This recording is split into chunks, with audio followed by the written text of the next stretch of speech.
Welcome back to OET for you. Today we are going to discuss about OET reading part A, an ultimate strategy guide to find the correct answer.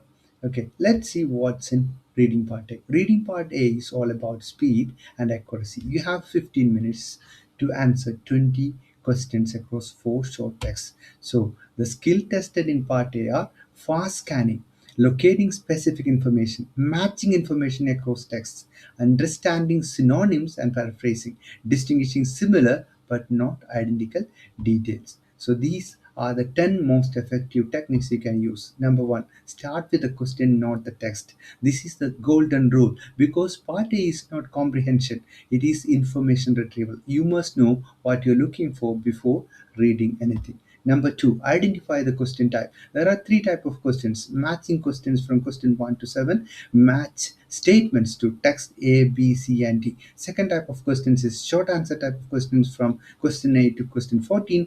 Find specific details like numbers, times, symptoms, or instructions. The last type of questions are gap filling questions, that is usually from 15 to 20, and fill in missing words from the text. So these are the type of questions you are looking for.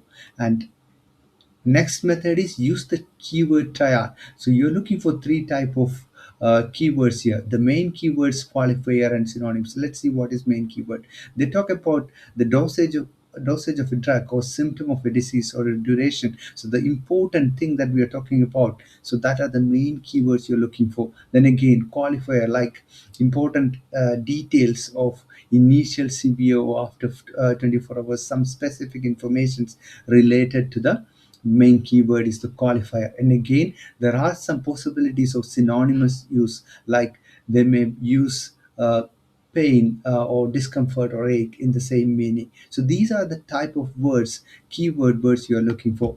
So then method 4 is scan, don't read. In part A is not a reading for meaning test. So you scan for numbers, dates, times, medical terms, headings, bullet points, bold or italic or repeated words. Okay. So number 5, use the shape of the word tree to find or scan the keyword. So this is look for capital letters, long medical terms, numbers, hyphenated words. This will help you to identify the keywords. So then move on to the actual method that which help you to predict the content. So you use the headings to predict exactly what type of content in that particular passage or particular text. So each text has a heading. So use that example: management of acute asthma. So you can think about it is a treatment, or side effects of metformin. So that is an adverse reaction. Wound dressing protocol, that should be a procedure thing. So these type of predict the content, the meaning of the content, that usually gives you a hint about what kind of information you are reading in that type of text. So you don't need to read complete text to identify your answers. So for matching type of questions, that is the first type of questions, use elimination. Don't try to match in order. Instead, read all 7 statements, identify obvious matches, eliminate text that clearly don't fit, and fill in the remaining ones logically. This is the first type of question. Let's see what is the second type of question is. So for short answer type of questions, look for exact phrases.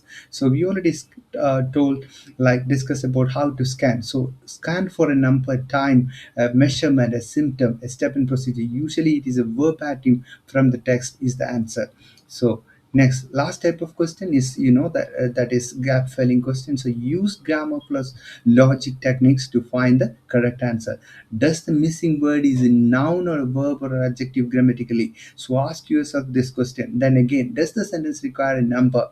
Does the sentence require a medical term? So you ask yourselves to logically answering the gap filling questions, that then scan for that type of words.